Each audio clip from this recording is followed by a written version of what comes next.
নমস্কার বন্ধুরা, তোমাদের সাথে আজকে আমি একটা নিরামিষ খিচুড়ি রেসিপি শেয়ার করতে চলেছি।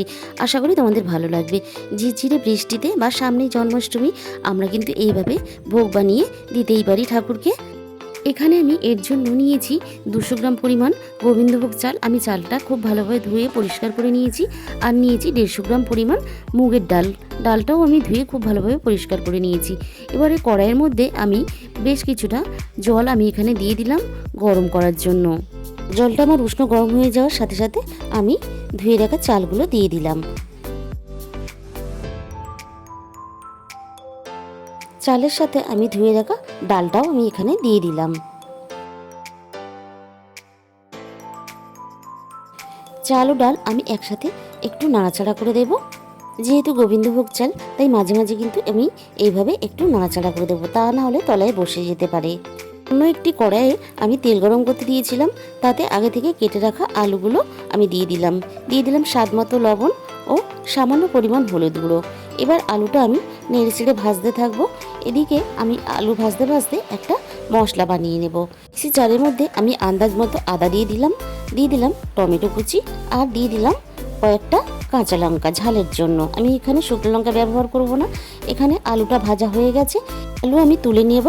এবারে ওই একই তেলের মধ্যে আমি দিয়ে দিলাম ফোড়নে গোটা জিরে, আর দিয়ে দিলাম 2টো তেজপাতা।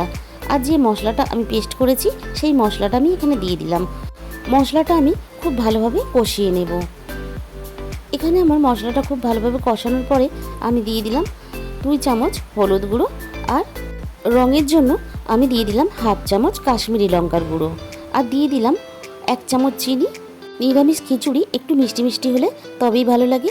এবার সব কিছু আমি আবারও খুব ভালোভাবে কষিয়ে নেব। আর আমি এখানে সামান্য পরিমাণ দিয়ে দিলাম জল, যাতে মশলাটা না পুড়ে যায়।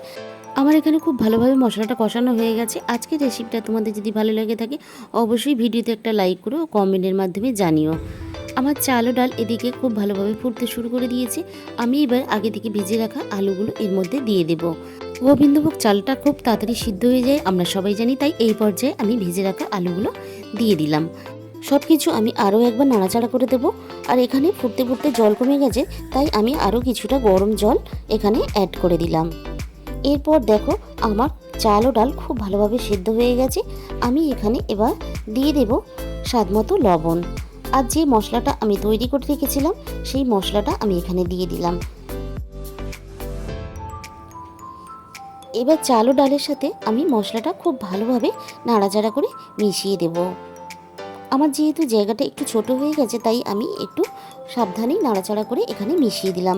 এবার আমি ফুটতে দেব। এরপর আমি এখানে দিয়ে দিলাম 3টে চেরা কাঁচা লঙ্কা, আর দিয়ে দিলাম আগে থেকে ভেজে রাখা নারকেল ও কাজু বাদাম। নারকেল ও কাজু বাদামটা আমি এখানে ভাজা দেখালাম না, তাহলে ভিডিওটা আরও অনেক বড় হয়ে যেত।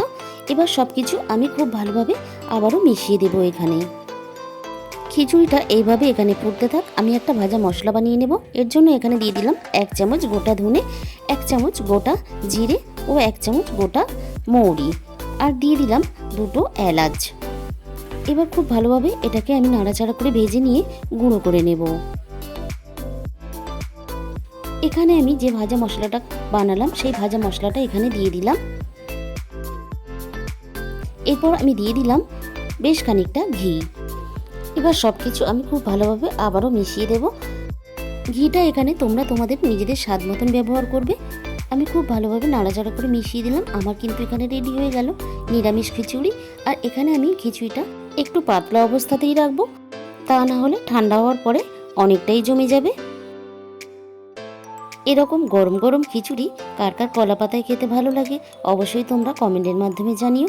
আর যে সমস্ত নতুন বন্ধুরা আমার চ্যানেলে এসেছো, তাদের কাছে আমার অনুরোধ রইল আমার চ্যানেলটাকে সাবস্ক্রাইব করে পাশে থাকার জন্য।